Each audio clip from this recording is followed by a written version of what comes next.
Gente, então, hoje o Paulo, nosso consultor do projeto de skate, está aqui com a gente em Presidente Prudente, em loco, aqui na Te Ajudo. A gente teve aí um dia de conversas, feedbacks, depois dele assistir algumas aulas.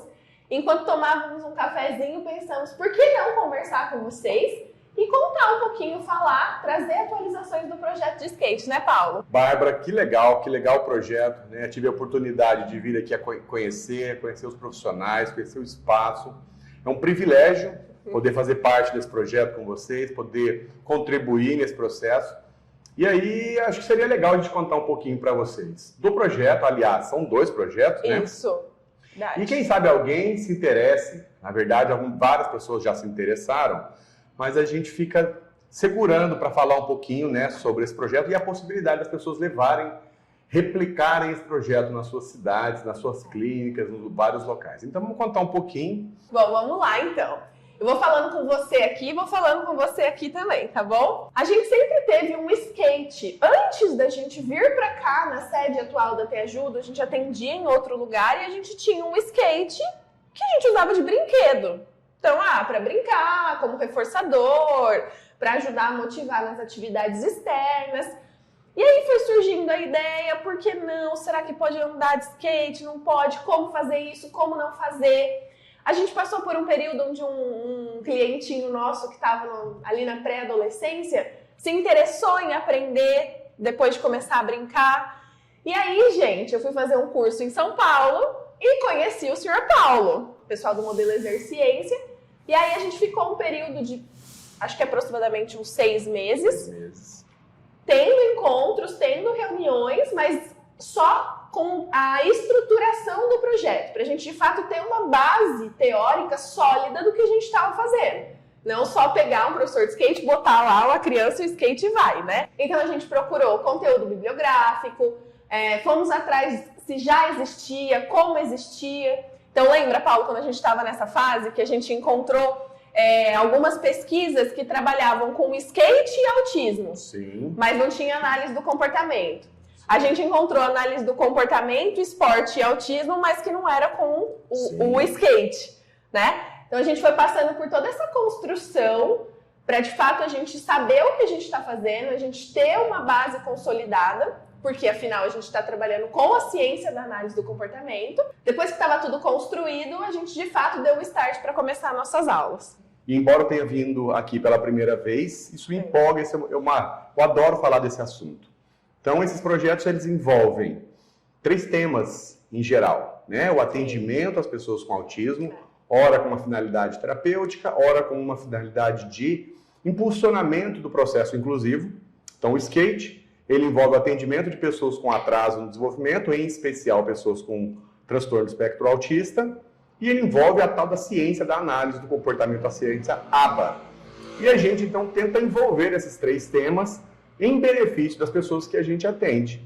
Então, para alguns alunos, a gente entende que há uma preferência, há um interesse em movimentos do skate, podem se beneficiar culturalmente nesse ambiente. E a gente, então, montou um currículo, nós montamos um currículo que vai desde habilidades muito básicas, de esperar diante de um objeto, né, usando movimentos do skate, questões de movimento, mas também uma questão de linguagem, e um currículo que avança em vários níveis, de forma que algumas habilidades sejam necessárias de serem ensinadas, aumentando a probabilidade desse indivíduo, para além do ambiente clínico, poder se beneficiar de uma comunidade de colegas para participar de um esporte. Eu ia completar dizendo que um resumo do que você disse, de fato a gente falar da inclusão efetiva, né, Paulo? Exato. De fato pensar nesse indivíduo, ter a possibilidade de ser incluído neste ambiente. Sim. Né? E aí a gente está falando de equidade.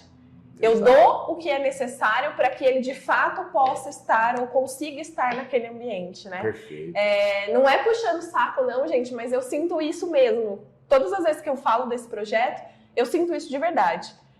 Poder dar a oportunidade, dar o que essa pessoa precisa para que, se ela quiser, ela consiga frequentar praças públicas de um ambiente de skate e estar incluída ali. Perfeito, né? perfeito. E é um apoio que a gente pode dar para essas pessoas, porque algumas pessoas não precisam desse apoio. Exato. Algumas pessoas podem ir para um ambiente de skate que, ao se interessar, e com um pouco mais de dificuldade, de ajuda, uma dica, né? Com algum grau de erra, acerta, envolve-se naquele ambiente. Outras pessoas precisam de um pouco de ajuda. E as famílias que percebem esses alunos interessados, agora têm um currículo que podem buscar como se fossem escadinhas, degrauzinhos, que a gente ajuda essas pessoas a percorrerem com autonomia, com interesse, né?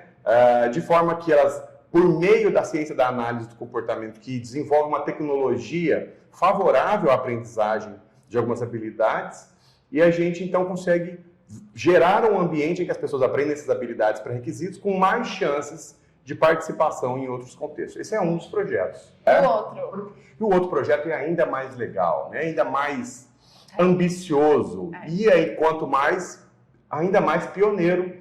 Eu posso dizer que não é só pioneiro no âmbito nacional, é no âmbito mundial. Porque as pesquisas que nós buscamos, ainda que possa haver isso, não foi publicado, não foi escrito. Nós buscamos algumas coisas que envolviam isso, mas era esquiar na neve. Não tinha nem o esquiar, né, como a gente tem, como hoje um esporte olímpico. E é engraçado que a gente, então, pegou movimentos do skate, materiais, nomes de estilos, a forma de se comunicar, mas eles são parte do processo terapêutico. Pronto, mas como que é processo terapêutico? A gente vai precisar ter uma avaliação de desenvolvimento, né? A gente chama uma avaliação comportamental de desenvolvimento, e esse projeto ele se baseia na noção de identificação dos marcos do desenvolvimento através da avaliação VibMap. VibMap é uma avaliação que faz um rastreio, também programa condições de ensino para habilidades que são marcantes, habilidades de comunicação marcantes até 4 anos. Então, a gente seleciona esses objetivos que são alvo de intervenção em vários locais clínicos e oportuniza o desenvolvimento do pedido, que é o mando, da imitação, da repetição de sons, que é o ecoico, várias habilidades envolvidas nesses marcos oportunizados em movimentos do skate, com a prancha, com a roupa de pedir para colocar os objetos.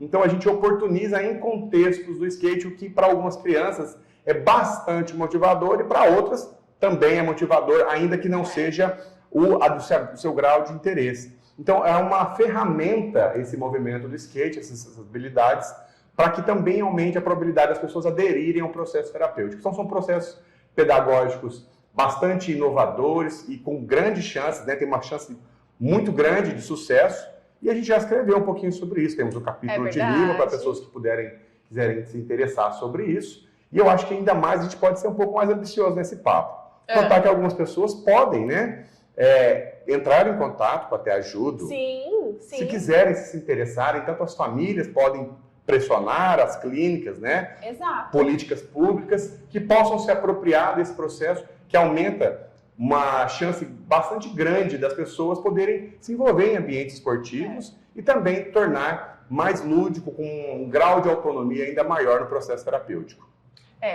Bom, gente, ele disse tudo o que eu poderia dizer.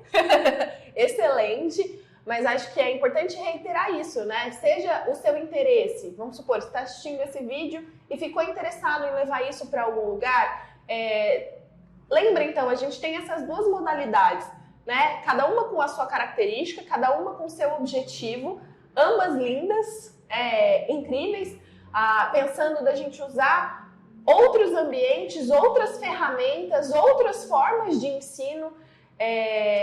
E aí eu gosto de dizer isso porque a gente ainda tem, principalmente um pouquinho para quem não é da nossa área, um senso comum de que o que é aba, né? Aba é uma coisa quadrada, aba é uma coisa na mesinha, aba é uma coisa isso. Gente, aba é a análise do comportamento aplicada. A ciência da análise do comportamento ela é gigantesca. O que a gente faz nos nossos projetos de skate é aba, porque a gente usa tanto bases conceituais quanto bases tecnológicas desenvolvidas a partir dos conhecimentos da análise do comportamento, tá? Então, assim, entrem em contato sim, venham falar com a gente. A gente já teve, Paulo, pessoas da região que vieram conversar, que eram de cidades menores, que aí não dava para a criança vir para fazer a aula, porque, poxa, é um desgaste pegar uma estrada, vir para a aula. Eu tô me lembrando agora, e ela queria, como é que eu faço para trazer para cá? A gente estava no começo ainda. A gente ainda estava firmando mais a nossa estruturação, agora a gente já está firmado. Então, acho que é uma ideia muito legal mesmo da gente poder expandir o projeto e pensar que quanto mais a gente puder expandir projetos que trabalhem com as pessoas com autismo de maneiras diferentes, em ambientes externos, usando os desejos, o que essas pessoas gostam, o que motiva essas pessoas para aprender, a gente está indo num caminho mais de acordo com a inclusão e com a equidade de fato. Muito obrigado pelo convite. E, Bárbara, eu acho que a gente pode ir além desse assunto ainda. Acho que a gente pode dizer que esse é um projeto que, para algumas famílias, pode achar interessante em termos de incentivo para os alunos, mas também para pesquisadores, também para a comunidade de análise do comportamento, é importante saber que a gente identifica as habilidades que o indivíduo pode se beneficiar para a sua vida, e a gente vai fazendo sondagens, inclusive, levando para um ambiente um pouco mais natural e percebendo que aquelas habilidades que são ensinadas num ambiente um pouco mais restrito, um ambiente clínico, eles podem ser apresentados e podem ser generalizados em outros ambientes.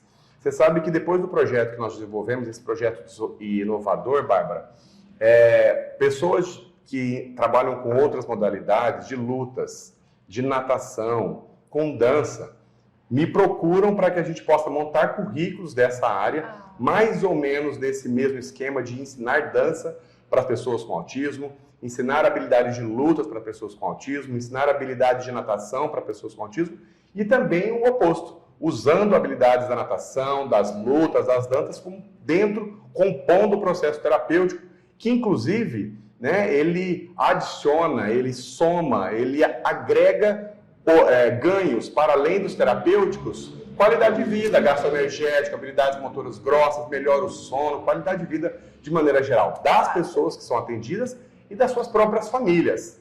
E na visita que eu fiz aqui em Presidente Prudente, eu já vi alguns espaços que eu acho que vocês estavam escondendo de mim, uma pista, uma parede de escalada, existem alguns ambientes aí que logo a gente pode trazer para vocês como novidade também. É isso mesmo. É isso aí, gente. Acho que era para ser uma conversa rápida, mas acho que eu falo pra caramba, o Paulo também fala pra caramba, e ficou uma conversa longa. Mas que bom que você assistiu até aqui, viu? Tchau, tchau. Vou falar assim, nós pensamos em compartilhar com vocês um pouquinho sobre o projeto. Então a gente pode fazer assim, ó. A gente podia pegar um copo de suco, talvez um bolinho, e algo como